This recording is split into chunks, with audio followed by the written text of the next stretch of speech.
Also joining us this afternoon, ICC accredited lawyer Gilbert Andres. Sir, magandang hapon and welcome back to Storycon. Good afternoon. Hi, attorney. Good afternoon, attorney. Sir, makikibalita kami sa inyo. We haven't heard anything in the last so many weeks since the ICC hearings. Anong status na, attorney? We're still awaiting the decision of the pretrial chamber. So there are 60 days from the end of the confirmation of charges hearing. So more or less, at the latest, that will be April 30, or it can be earlier than April 30. Okay. Nag-happy birthday ba kayo, attorney? Nag-happy birthday ba kayo? Nag-happy birthday po kami sa ibang mga mga biktima Ibang may po. birthday. So yung 60 days... Pero walang no? Go, Ami. Sige, Ed. So Hindi, yung... tatanong ko lang ako ano nangyari. Kasi hindi nagpunta doon yung mga anak, di ba? Wala, hindi sila nakapunta. Walang birthday celebration doon, ano? Attorney? Nasa sa kanila na yan kung may birthday celebration. Pero hindi, ibig ko sabihin, hindi pinapayagan yun ng di ba? Doon sa prison. Hindi, not inside, Oo po. At the other pending question, attorney, is remember the prosecutor questioned the Filipino lawyers that were there at the confirmation of charges hearing and what their roles were. I wonder if there's been any progress to that. Well, Regina, there's already a publicly redacted version of the defense comment on it. And I think they already stated na there's no access for these 6 lawyers on the confidential information, as well as no access to Mr. Duterte. And meaning the chamber doesn't have to rule on anything with regards to that. That's the end of the matter. Yes, no need for the chamber to rule on it because the defense already stated what the prosecution has been wanting to be stated on the record. Okay. So how are you feeling? I mean, we have no idea at all when it comes to ICC procedures, but it's do they usually take up all 60 days post confirmation of charges hearing, or is this kind of a timeline normal still? But this is normal because there's 60 days under the regulations. And then I think there's really a need also for the pretrial chamber to look at the evidence presented during the confirmation of charges, as well as the law and the facts. That's why that's the need for the 60 days. But it can come earlier than that. Attorney, may balita ba kayo dun sa arrest warrants for the co-perpetrators, for some of the co-perpetrators? Kasi mag-April na, iniintay ng mga tao kung ano mangyayari. Naku, Ami, wala talaga kaming balita dyan, Kasi talagang tikom ang mga bibig po ng any ICC official. Kasi we know naman that the application for an arrest warrant is under seal. It's actually secret for the rules. Kamusta naman, attorney, nangyayari sa labas?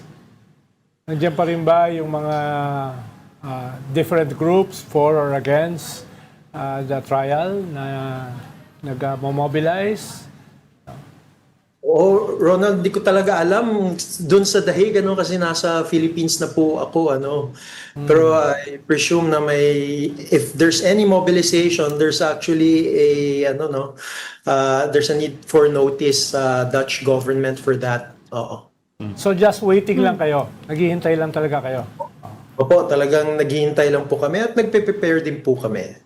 Sir, going back to Ami's question earlier, I know you said nga it's under seal as far as arrest warrants are concerned. Pero kasi siyempre for a lot of us, a big question yung kay Bato de Rosa November pa, actually earlier pa na November last year nung unang na-chismis na may arrest warrant na against him.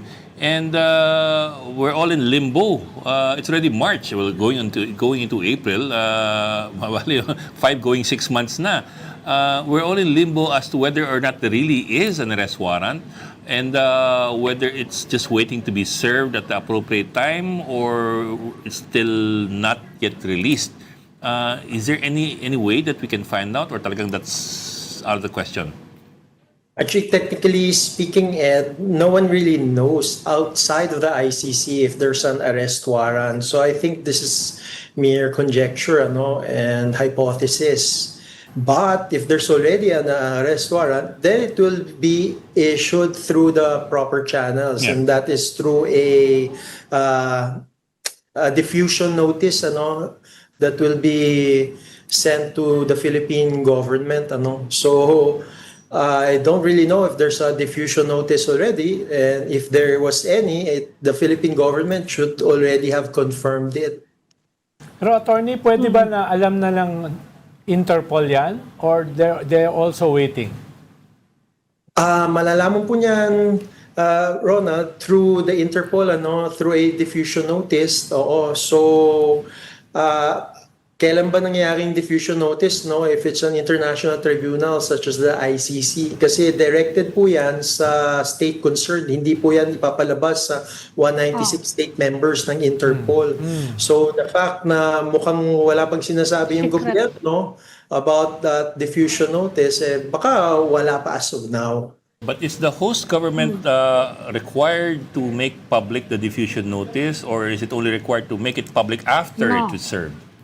Okay, and hindi naman siya required to say that. Oo, you're right on that. So, baka for tactical purposes, baka i-serve na lang po siya if ever there's a diffusion notice.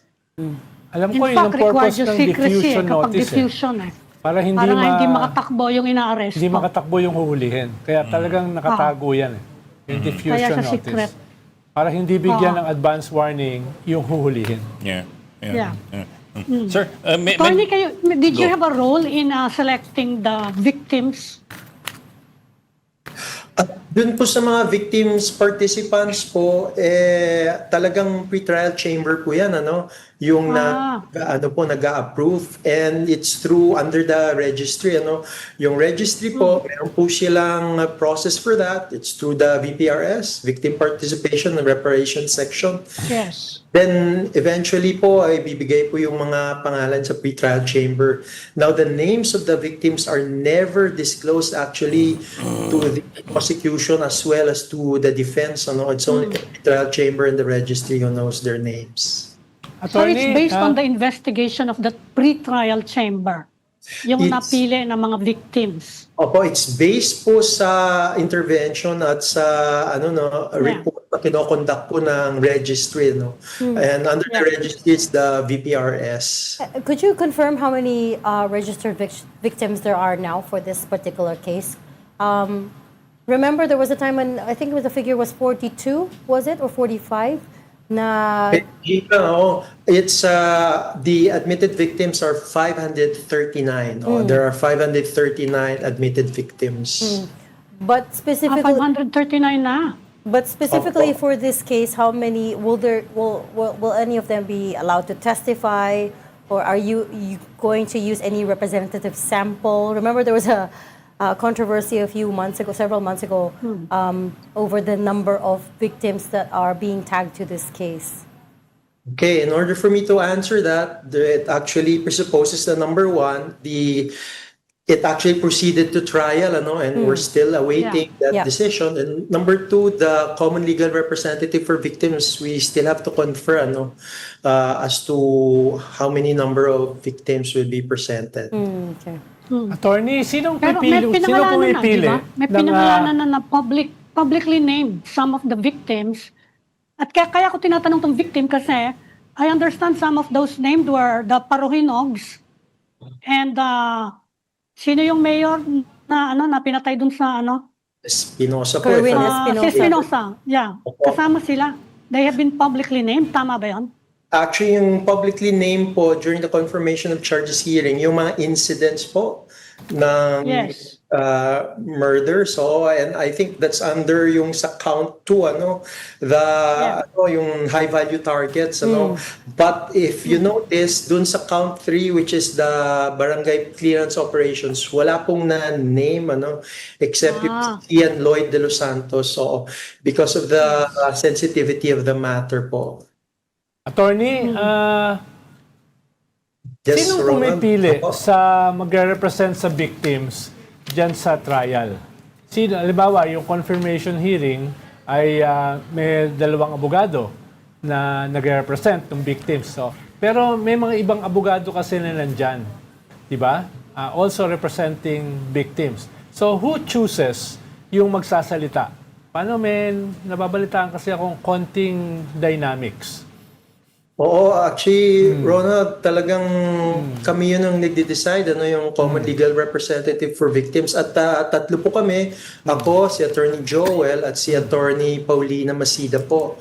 So kami po yung nagko-confer amongst ourselves and we actually allocate kung sino pong magsispeak po. Anong dynamics? Wala. Ang dynamics po ay maganda naman po ang aming dynamics po. But it took you, I mean, in a separate media report, you talked about how the journey to becoming the CLRV, Common Legal Representative for the Victims, was long and arduous. Talk us through about that a little bit. Tsaka, what did you think when Defense Counsel Nicholas Kaufman tried to get you kicked out as the victim's counsel, saying that there's conflict of interest? The journey is long, because my NGO, Center Law, we've been handling, the cases here in the Philippines on the war on drugs since 2016, In fact, we even filed amparo petitions before the Supreme Court. And fortunately, in 2017, the CA actually granted the first privilege on the writ of amparo with respect to the war on drugs, and even suspended the Oplan Tokhang for our petitioners. And actually, with respect to the defense submissions on disqualifying us, I just refer to the Muhammad Ali strategy, it's just roll with the punches. So, yun lang pong ginawa namin. We filed our own response to it. And we really hope that the pretrial chamber will actually dismiss it, which was also the case. Na-dismiss naman po siya ng pretrial chamber. Wala namang conflict of interest. And we proceeded to confirmation of charges hearing. Kaya with the punches lang ang aming strategy dyan. Together with that roll with the punches, kamusta ba ang mga threats sa inyo? I'm sorry, I didn't mean to Ronald, laugh. wala namang explicit threat, but we always presume that. And I've been taking high-profile cases since the Maguindanao Massacre case. So, pinapresume ko lang yun, kaya iba yung pag-iingat din. And of course, we adhere to the do no harm policy with respect to the victims. We will never name who are the admitted victims because we want to protect their security and their privacy. If this case... Ano ko yung yung selection ng victims kasi nung binanggit yung Paruhinog saka sila Espinosa, ang sabi ng iba, and not just the DDS, it could strengthen the defense of Duterte na actually it's a part of law enforcement operations yung ginagawa nila within the constraints of the Philippine legal system. At talaga naman daw na establish na mga drug dealer yung mga. In fact, si Kerwin Espinosa, umamin siya na drug dealer talaga siya. At kasama yung tatay niya. I mean, ang sabi nung iba, it might weaken the case and might strengthen the defense of Duterte na yung operations nila as part of regular law enforcement operations. What do you think of that comment?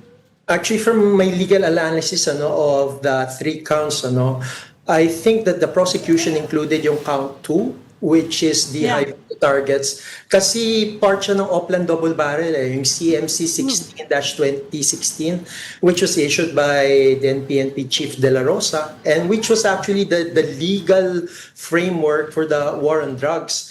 Kaya I think include yun kasi consistent lang yun dun sa CMC. May high-value targets at meron din yung barangay clearance operations which is Oplan Tokhang.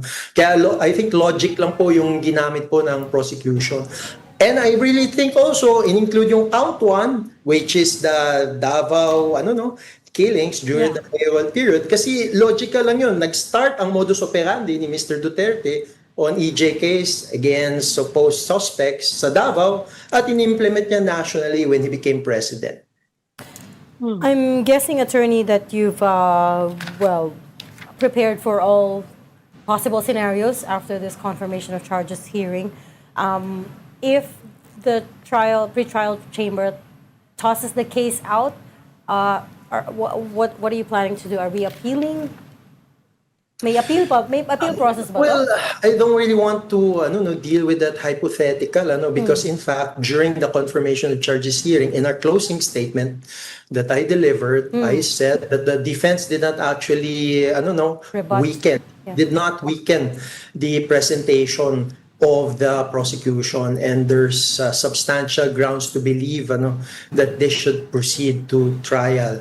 Now, let's say there's something that will need an appeal. Actually, an appeal is not direct, because it needs to have leave of court. Kailangan po siyang aprubahan ng pre-trial chamber. Kaya any appeal is with leave of court. Kailangan po ng step na ganyan. Hindi po siya direct po, But it also goes for the defense. If all of the charges are confirmed, and we really hope all of the 3 charges are confirmed, the defense appeal will not be direct. It will have to muster leave of court. Attorney, kung sakaling lumabas next week yung decision ng pre-trial chamber, na ang decision ay to proceed to the formal trial, gaano katagal yon bago magsimula yung formal trial? Okay, that's a good question, Ronald. If ever there's a pre-trial chamber confirmation of the counts, then it will take at least, I'm saying this, at least 6 months po bago magkaroon ng trial. Now, it can be 6 months, it can be 1.5 years. Bakit? Kailangan po ng preparation na tinatawag in order for the trial proper to occur. At marami pong mga steps within that preparation for trial. So baka last quarter at the earliest of this year, at the earliest, October po, or the latest po, next year po, ang trial proper, if ever ma-confirm po yung counts against Mr. Duterte. You don't have to answer this question, attorney, pero But 6 I'm gonna years, ask it anyway. 6 years to 1.5 years, ibig bang sabihin yan na 6 months to 1.5 Six 6 months to 6 months, 1.5 years bago magsimula? Ibig bang sabihin yan ay tuloy ang sahod ni Kaufman? But Yan. Kaso kay Mr. Duterte na yan. as he said, Kasi you don't have to answer it. lawyer na yan. Interested lang siguro yung maraming tao. Ikaw talaga. Hindi, di ba? Wala. Attorney, yung charges ba, they have to all be confirmed? Paano kung hindi lahat siya ma-confirm? Oo, hindi naman kailangan, Ami, na all of the 3 counts, they don't have to be confirmed. But from my analysis, all of the 3 counts are actually interconnected. Kaya yun po yung hope namin that all of the 3 counts will be confirmed. Kahit hindi ma-confirm lahat, pwedeng tumuloy sa trial. Yes, kahit hindi ma-confirm lahat. Kahit isang count lang, it can proceed to trial. Okay, calculate mo na. Okay. Oh. Nagka-calculate ko. 6 months, 6 months to 1.5 years is a Malaki yun. long time, attorney, no? We were under the impression, and this is, we've been talking to a lot of people connected to this case, and one of them was former Senator Trillanes, who, said at one point that potentially even by, was it May? Pwede na mag-start. But you're saying that's not the case. There needs to be at least 6 months. Well, I'm just basing this on the previous practice Cases, yeah. and precedents in the chambers concerned na talagang it takes at least 6 months to 1.5 years po to prepare for trial proper.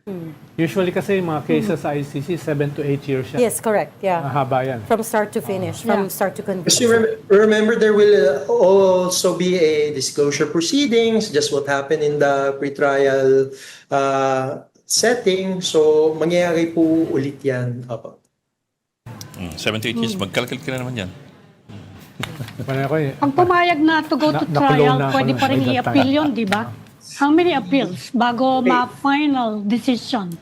Okay, kung meron man pong may umalma sa decision ng Yeah. pretrial chamber, pwede pong mag-appeal but it's with leave of court. It's with leave. Kailangan po aprubahan ng pre-trial chamber. Hindi po siya pwedeng i-direct lang sa appeals chamber po. Okay. How many times pwedeng gawin yon? Once lang po. And in fact, it's the pre-trial chamber which will actually grant any leave to appeal. So the pretrial chamber can refuse a petition to appeal An appeal. That is addressed to the other court. Yes, you're right on that, Ed. The the pre-trial chamber can actually deny any leave to appeal. Gaano katagal yung process na yun kung sakasakali na in-approve na yung going to trial, tapos mag-a-appeal at magdi-deny? Gaano katagal yan? Mga 3 buwan din ba yan or normally? Well, maybe siguro it can be 2 months. 2 months pa. Pwedeng 1 month, pero kung mag-grant yung appeal, yung leave to appeal, di another process naman before the appeals chamber. So go 3 months more or less yung 3 process. months. And But how many what appeals that's can you make? continuing, kung matuloy nga sa trial proper, nagko-continue din yung process for the preparation for trial. And how many Tagal, appeals can you no? make? Kasi, di ba, may appeal, may motion for reconsideration. Yeah. Oo nga, yun ang iniisip ko. Parang sa Pilipinas. Diyan 3 appeal, di ba? 3 appeal dito eh. Oh, Parang, yes, sir. Di ba? How many appeals nga can you make? If that's the right word for it. Kasi, di ba, may MR, may appeal, may ano. Dito 1 appeal lang. Dito 1 appeal lang. Wala na pong MR. Hindi ka tulad here. You can appeal 3 times. Attorney, just out of curiosity, do you find out the same time as us when they publicize it, or do you get an advance, or do you get told beforehand? Okay, since we are participants, counsels for the victim participants, we have access to it, but it's confidential. But there's a publicly redacted version, Yes, which is oh. filed later on, So we actually have access even before the public has access to the publicly redacted version. So of course, titimbrehan nyo kami, right? I'm just, Actually, ang problema lang nito, meron kaming confidentiality duty. Yep. So kung nakalagay po, Hindi ka naman namin isa-cite Hindi naman na sasabihin source. galing sa iyo eh. Bulong lang, bulong. I'm just kidding. I'm just kidding. Pero 8 Hindi namin years si from Ronald now, source namin. ano na kaya sitwasyon ng Pilipinas nun? Yeah. 8 years from now. I don't know. Ha? Hopefully, wala nang oil crisis. Baka may clone na si Manny Mugato nun. But just broadly, attorney, how confident are you that, of course, that this will go your way? well, we're confident. We stated it during the closing statements that I made. Kasi klaro naman dun sa naging presentation po ng prosecution. Kasi yung Exhibit A talaga ay yung mga statements ni Mr. Duterte himself. Although the defense is arguing that The hyperbole. yung connection, Out of context daw, oo. the linkages to Actually, I also rebutted that during my closing statement. Kasi sa context of Philippines, the president is the chief executive, and whatever he says, it's policy. And in fact, may cultural context din na in-argue ko, Yeah. na pag sinabi ng presidente yan, dapat sundin. yeah. Pero, We do know. We did cover that, your kailangan closing nila- arguments. Kailangan nila sabihin dahil hanap buhay yan. Well, we'll leave the conversation there. Thank you so much for talking to us today. ICC accredited lawyer and common legal representative for the victims, Attorney Gilbert Andres. Salamat, sir. Thank you, sir. Thank you, Thanks, attorney. attorney. Yung